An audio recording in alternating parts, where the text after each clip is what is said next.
আজকে যে তিনি কোর্টে আসলেন, এই কতটা লিগ্যাল ওয়েতে এসেছেন তিনি।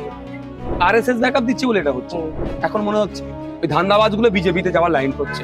মুখ্যমন্ত্রী যখন এখানে রাস্তায় দাঁড়িয়ে নাটক করছিল, বলছিল যে এই প্রাক্তন মুখ্যমন্ত্রী মমতা ব্যানার্জি যখন রাস্তায় নাটক করছিল, তখন আমি সুপ্রিম কোর্টে মামলা করছি। আপনি শর্ট কথা বলবেন, আমি হক কথা বলতে আমার নামে 17টা মামলা দিয়ে দিয়েছি, 42 দিন জেল কাটিয়েছিল। সময় সবার সমান যায় না। আজকে যে আপে আছে, কালকে সে কালের ক্রমে ডাউনে নামবে। কলকাতা হাইকোর্টের সুদীর্ঘ ইতিহাসে যে নজির কোনোদিন ছিল না, আজ সেই নজির তৈরি করলেন প্রাক্তন মুখ্যমন্ত্রী মমতা বন্দ্যোপাধ্যায়। তিনি এজলাসে এলেন, কিন্তু বেরোনোর সময় তাকে ঘিরে ধরে উঠল চোর চোর স্লোগান। ঐতিহ্যবাহী হাইকোর্ট কলুষিত হলো। কিভাবে দেখছেন এই পুরো বিষয়টা? আমার সঙ্গে দাঁড়িয়ে থাকা ফের জিতে বিধায়ক হওয়া নওশাদ সিদ্দিকী। প্রথমে দ্য ইন্ডিপেন্ডেন্ট বেঙ্গলে স্বাগত। মুখ্যমন্ত্রী কোর্টে এলেন এবং চোর স্লোগান, রাজ্য এর আগে এই নজির এর আগে দেখেনি। আপনি কিভাবে দেখছেন? মানুষের মনের মধ্যে কতটা ক্ষোভ ছিল বুঝতে পেরেছেন। দুর্নীতি করতে করতে তৃণমূল কংগ্রেস এমন জায়গায় পৌঁছেছে, মানুষ সুযোগ পেয়েছে, পরিবর্তন করে দিয়েছে, যেখানে যে শক্তিশালী তাকে ভোটটা দিয়ে দিয়েছে। আর আজকে যে ঘটনা ঘটলো সত্যি নজিরবিহীন, যে এখন 1 মাস হলো না প্রাক্তন হয়েছেন, তাকে এই সমস্যা টিপ্পনির সম্মুখীন হতে হচ্ছে। এটা থেকে শিক্ষা নেওয়া দরকার। আমাদের মধ্যে যারা রাজনীতি করছে, সময় সবার সমান যায় না। আজকে যে নিচে ডাউনে আছে, কালকে সে আপে থাকবে। আজকে যে আপে আছে, কালকে সে কালের ক্রমে ডাউনে নামবে। সুতরাং কিন্তু বুদ্ধবাবু কেউ কোনোদিন এই প্রশ্ন সম্মুখীন হতে হয়নি। বুদ্ধবাবুকে কোনো চোর প্রশ্ন সম্মুখীন হতে হয়নি, কারণ বুদ্ধবাবু ক্ষমতায় থাকা অবস্থায় ক্ষমতার অপব্যবহার করেনি। তো এই ক্ষমতায় থেকে ক্ষমতার অপব্যবহার করার আজকে ফল ভুগতে হচ্ছে। তবে আর সাথে একটা কথা বলি, আজকে যে তিনি কোর্টে আসলেন, এই কতটা লিগ্যাল ওয়েতে এসেছেন তিনি। আমি যতটুকু আমার জ্ঞান আছে, আমার মনে হয় এটা তিনি ভুল পন্থা অবলম্বন করেছেন। তিনি প্রাক্তন মুখ্যমন্ত্রী এই সুযোগটা নিয়েছেন, কারণ আপনার এখানে ইন পার্সন যদি কোনো মামলা হয়, সে ব্যক্তিগতভাবে আসতে পারে, যা সুপ্রিম কোর্টে অ্যালাউ করেছিল chief justice of supreme court. কিন্তু এখানে উনি নিজের মামলাতে দাঁড়ান, অন্য মামলাতে এসে তিনি ওকালতি করতে এসেছেন বলে যেটা শুনতে পারলাম। সেক্ষেত্রে যে পার্টিকুলার্স, যে আপনার অ্যাডভোকেটের জন্য যে পেপারস, অর্থাৎ আইডি কার্ড বা এনরোল, সেটা কি করা আছে? রিজাম্পশন যেটাকে বলা হয়, হ্যাঁ, রিজাম্পশন কি নিয়েছেন? মনে হলো প্রাক্তন মুখ্যমন্ত্রী হিসাবে সেই বেনিফিটটা নিয়ে নিলেন। এটাও ভুল কাজ করেছেন। আমার সাথে প্রাক্তন জাস্টিস বিশ্বজিৎ বসুর কথা হচ্ছিল। উনি আমাকে পরিষ্কার বলছেন, তুমি ক্যামেরার সামনে নাম করেই বলতে পারো, যে আমি বিচারপতি পদ ছাড়ার পর সুপ্রিম কোর্টে প্র্যাকটিস করবো বলে বারের কাছে জানুয়ারির শেষে আবেদন করি। 5 মাস পর বা নির্বাচন বলে আমাকে সেই রিজাম্পশন দেয়নি। অথচ মুখ্যমন্ত্রী কিভাবে 7 দিনের মধ্যে রিজাম্পশনটা পেলেন? আদৌ কি জাস্টিস বসু স্যারকে দেয়নি কেন বলুন তো? জাস্টিস বসু স্যার নিরপেক্ষতা বজায় রেখে, সিটারা সোজা রেখে তার কর্মকাণ্ড চালিয়ে গেছে। আর নির্বাচনের নাম দিয়ে তৃণমূলগুলো আটকেছে, তৃণমূলপন্থী যারা আছে তারা আটকেছে। এই হচ্ছে ব্যাপার। তো আপনি শর্ট কথা বলবেন, আমি হক কথা বলতে আমার নামে 17টা মামলা দিয়ে দিয়েছিল, 42 দিন জেল কাটিয়েছিল। তো জাস্টিস বসু স্যারকে করতে পারেনি প্রাক্তন আপনার আমাদের এই ডিজি স্যার পঙ্কজ স্যারের সাথে কি অন্যায় করলো? এই ধরনের ব্যাপার হচ্ছে ওইগুলো। আজকের দিনে দাঁড়িয়ে আপনার কি মনে হয় যে মুখ্যমন্ত্রী ক্ষমতা থেকে দূরে আছেন, এটা ওনার একটা ফ্রাস্ট্রেশনের কারণ, যেটা রিফ্লেকশন হচ্ছে?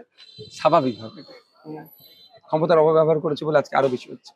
উনি পরিষ্কারভাবে বাম ঐক্যকে পাশে চাইছেন। এখন মনে হচ্ছে যখন 27 লক্ষ মানুষের নাম বাদ পড়ে গেল, ডিলিট হয়ে গেল 27 লক্ষ মানুষের নাম, তখন আমি বলেছিলাম ভোট বয়কট হোক, আগে ভোটার তারপরে ভোট।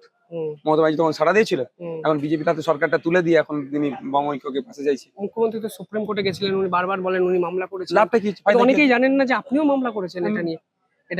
কোথাও কি এই বাম মুখ্যমন্ত্রী যখন এখানে রাস্তায় দাঁড়িয়ে নাটক করছিল, বলছিল যে এই প্রাক্তন মুখ্যমন্ত্রী মমতা ব্যানার্জি যখন রাস্তায় নাটক করছিল, তখন আমি সুপ্রিম কোর্টে মামলা করেছি। ঠিকই। কোথাও কি আপনার কি মনে হচ্ছে যে রাজনীতিতে তৃণমূল একটা ক্রাইসিস পিরিয়ডের মধ্যে যেতে পারে, আশঙ্কা তৈরি হতে বামেদের পাশে দাঁড়াচ্ছে? যেতে পারে না, অলরেডি চলে গিয়েছে। আরএসএস ব্যাকআপ দিচ্ছে বলে কিছুটা আছে। দেখলেন না, বললো না যে তৃণমূলের করতে বলেছে, আরএসএস ব্যাকআপ দিচ্ছে বলে এটা হচ্ছে। এতক্ষণ তো মানে গ্যারেজ হয়ে যেত দলটা। আপনার কি মনে হয় যে তৃণমূল অচিরেই শূন্যতে গিয়ে পৌঁছাতে পারে, অন্তত রাজনৈতিক ধারাপাত যেভাবে এগোচ্ছে? তারও পরে যদি কিছু থাকে সেখানে পৌঁছাবে সময়ের সাথে সাথে। আপনি তো যতটুকু বাঁচিয়ে রাখবে সেটা বিজেপি আরএসএস, এইটুকু বলে রাখছি তৃণমূলকে। সহকাতে রাজনৈতিক কেরিয়ার প্রায় শেষ করে দিলেন আপনি। আমি করিনি, ভাঙড়ের মানুষ করেছে। আপনার তো একটা স্যাটিসফ্যাকশন হচ্ছে যে যেভাবে কাদা ছোড়াছুড়ি ভাঙড়কে কেন্দ্র করে হচ্ছিল, আমরা যেভাবে ভাঙড়ের মানুষের কাছে একটা বড় চ্যালেঞ্জ ছিল যে ভাঙড় কাকে গ্রহণ করে। ভাঙড় দেখিয়ে দিয়েছে কোনো মোমবাদার নেতাকে গ্রহণ করবে না। মোমবাদার নেতা না মাস্টার সহকার, ওটা আমি বলতে পারবো না। না আপনার আজকের দিনে স্যাটিসফ্যাকশন কি একটু অন্য মাত্রায় যে আপনি দুবার পর পর একই না না জায়গায়? দেখুন, আমি ওই মাটিতেই আমার পা আছে। দ্বিতীয়বার জিতেছি বলে আমার মাটি থেকে উপরে পা নয়। মানুষ জিতিয়েছে, ধন্যবাদ ভাঙড়ের মানুষকে। ১,২৬,৫৫৫টা আমি ভোট পেয়েছি। হুম, গতবারের তুলনায় ২০,০০০ ভোট বেশি ঠিকই পেয়েছি। আপনি বলেছিলেন সেটা তো পাবেন। সুতরাং আমি তাদেরকে ধন্যবাদ জানাই। যে সুযোগ দিয়েছে ভাঙড় সহ রাজ্যের মানুষের জন্য আমি করে যাবো। তো স্যার প্রথমে কাউন্টিং এ সাময়িকভাবে আপনি ১-২টো রাউন্ডে পিছিয়ে ৩টে পড়ছিলেন। রাউন্ড পিছিয়ে ছিলাম। হ্যাঁ, এটা কি টেনশন ক্রিয়েট না, হয়েছিল? আমি জানতাম ওখানে আমার সংগঠন তুলনামূলক দুর্বল আছে। ওখানে আমি হুম। পিছু। সামগ্রিকভাবে এই ভোট আপনাকে কি শেখালো পোলারাইজড পলিটিক্সে আইএসএফ নিজের জায়গা কি করতে পারছে এবং আজ ভবিষ্যতে? হয় না কাল হবে। পাবো, আমি আমার জায়গা পাবো। আমাদের সেকুলার জায়গাতে পাবো। হুম, কিছু সময় পোলারাইজ করে কিছু সময়ের জন্য হুম। সাস্টেনেবল হয় না। নওশাদ ভাই, আমার শেষ একটা প্রসঙ্গ থাকবে যে অভিষেক ব্যানার্জির হেরে যাওয়ার পর একাধিক ভাবমূর্তি আপনি দেখছেন, চোখে মুখে একটা স্পষ্ট চিন্তার ছাপ। এটাকে আপনি কিভাবে ব্যাখ্যা করবেন? স্বাভাবিকভাবে দেখুন, আমি যদি ক্ষমতার মসনদে থাকি না, হুম, আলাদা একটা রৌনক হবে। যে ক্ষমতা থেকে চলে যায় হুম। সেটা ঝলসে পড়বে, স্বাভাবিক। আইপ্যাক নিয়ে এত এত অভিযোগ, তৃণমূলের একাধিক এ- মুখপাত্র এখন এখন যারা তৃণমূল আইপ্যাক নিয়ে গল্প শোনাচ্ছে অভিষেক বাবু মমতা ব্যানার্জিকে নিয়ে, হুম। তারা ধান্দাবাজ ছাড়া আমার নজরে কিছু নয়।